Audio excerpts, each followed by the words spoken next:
This is the last place where I would see Joanna sitting. She was sitting right there on that wall as I drove by. And she was just sitting there by herself. She wasn't really doing anything. She was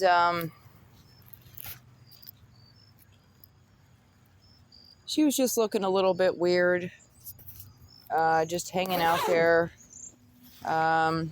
She had this look on her face like she was looking just like straight ahead, out into the road.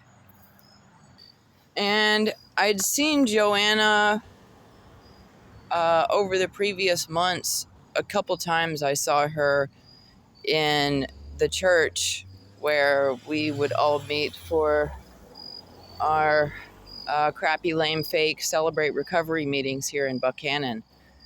And that was formerly, I've heard that it's changed to a different church, to a different fake, crappy church. But it used to be this one over here. It used to be a church called, I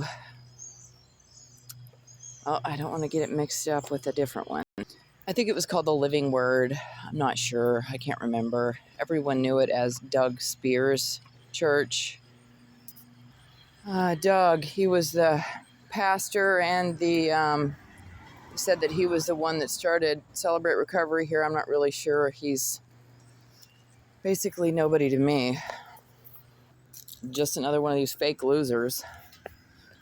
But I saw Joanna in church a few times, and there's the church that we all used to gather at for, you can't even see it.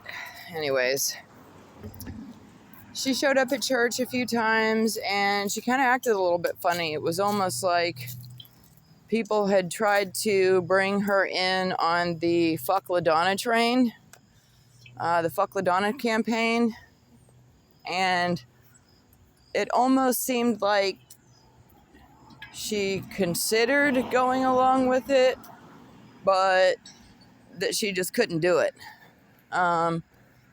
I knew Joanna whenever I was a young teenager, actually. I knew her mom.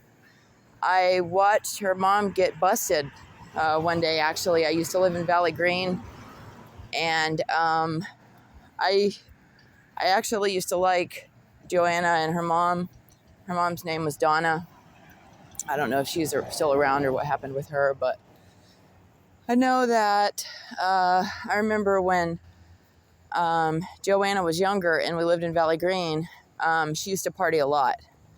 And at one time she got a hold of some liquid LSD, and I don't know if she was eating it, pouring it in her eyes or whatever she was doing, but she ended up like just completely laid out in the bathtub. I think that she fell and hit her head. I watched her hurt herself in the bathtub, basically. It was just me and her in there, and I wasn't using LSD. Like I hadn't done LSD yet. Like I said, I was only 13. Yeah,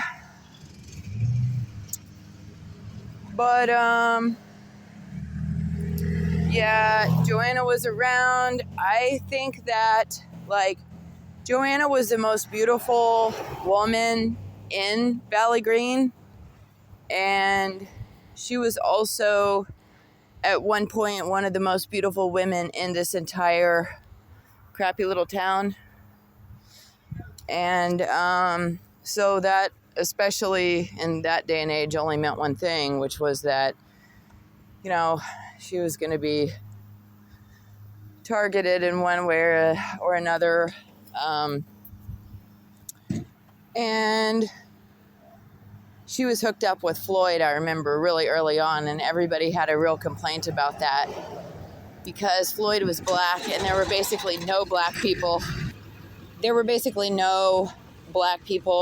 Hardly any Mexican. There might be a few Mexican people working at like a restaurant or something, like a few Chinese people working at a Chinese restaurant, but that was it. Like, this was like a super white supremacy area where they were definitely not going to let any non-whites like coming in, hanging out and, rolling off with their women and stuff, That's literally how these rednecks think.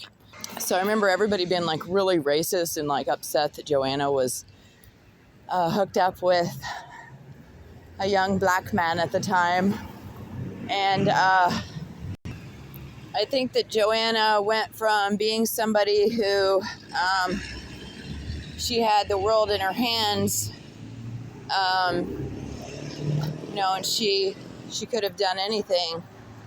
And just like many of the women, here in this region especially, they just kind of get sidetracked. They kind of almost get forced into motherhood so that they'll be trapped in one place. And then, they'll just be, people will use them as, in their energy for partying or for whatever. And, just be selfish and even isolate these girls. They'll isolate them, and all these dudes, they'll have all these dudes as babies, and they'll just be raising the babies by themselves, especially out here. I really hope that changes, but as it is, like, Buckhannon has always been a place where, like, you're lucky if you get to leave, if you get to pursue like a higher education somewhere, or if you can actually find a decent job that isn't just a complete dead-end job.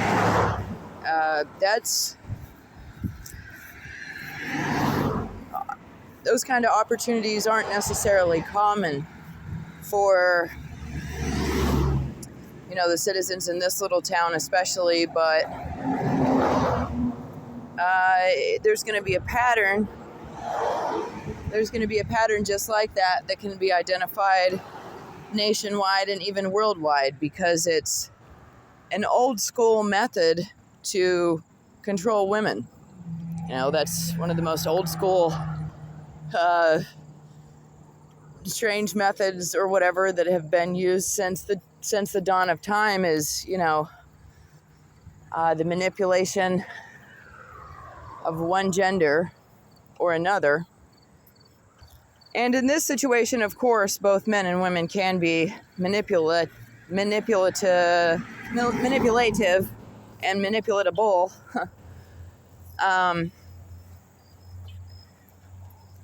It's just that definitely around here and over the course of time, women have almost been kept like slaves and have just been trafficked in place basically for just as long as anyone takes interest in them. And then, they reach a certain age, generally between 30 and 40, and they're considered too old and, not seen as valuable anymore. And by the time that a lot of these women lose their value to, their community of dudes, they still have, 5, 10, 20 years before the next, group of kids are going to be grown and out the door still yet. So in this area, there's a lot of poverty especially, and a lot of single moms, and they've got crappy Section 8 ghetto housing. I know there's one I was just actually pointing at over there. One of the ghetto crappy housing places that I lived in once, Cambridge Heights. And then there's a few other ones around here, Valley Green. There's trailer parks that aren't, Section 8 housing and stuff. You've got Brushy Fork, Tenney's. There's just a lot of, there have been a lot of really impoverished areas here. And to go along with the poverty, there is this extreme isolation. And, because you're kind of out of ways from everybody here out in the middle of nowhere, beautiful Appalachia.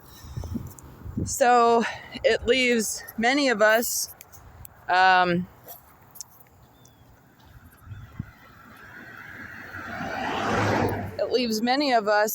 thinking that we, can depend on, or, anywhere you are, you would think that you would be able to depend on law enforcement for help, but generation after generation, so much has happened, and so many of us have